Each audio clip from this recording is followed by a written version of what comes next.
রক্ষা করতে হলে এই শফিকের থেকে দেশকে রক্ষা করতে হবে। আমাদের মতন এক বামপন্থী দেশপ্রেমী এবং মুক্তিযোদ্ধাদের প্রয়োজন হবে।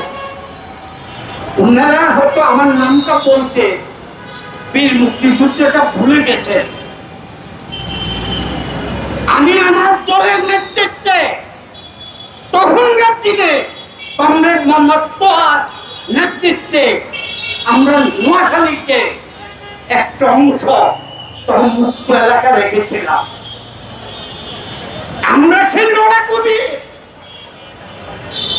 এখানের মধ্যে পৃথিবীর ইতিহাসে জমির দোস্তারা সরকার যা পাল্টেছে, ভাষা আন্দোলনের কথা বলবে, ৪৭-এর স্বাধীনতা, ৭১-এর যুদ্ধ, সবকিছুতে বামপন্থীদের রক্ত এবং বামপন্থীদের নেতৃত্ব।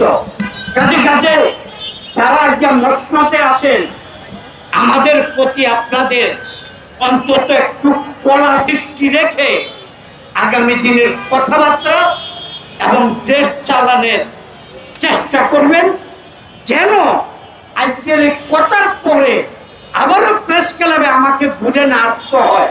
যদি আবার ঘুরে আসতে হয় তাহলে শেষ সময় আমার বেলা শেষ, ৮০-তে পাও দিয়েছি, মৃত্যুর আমার একেবারে অবধারিত। আজিমপুর খালি আছে, কিছু কবর দেখেও এসেছি। কাজে কাজে মারতে হবে না। যদি মরি এই প্রেস ক্লাবে আবার অধিকার আদায়ের জন্য কথা বলবো।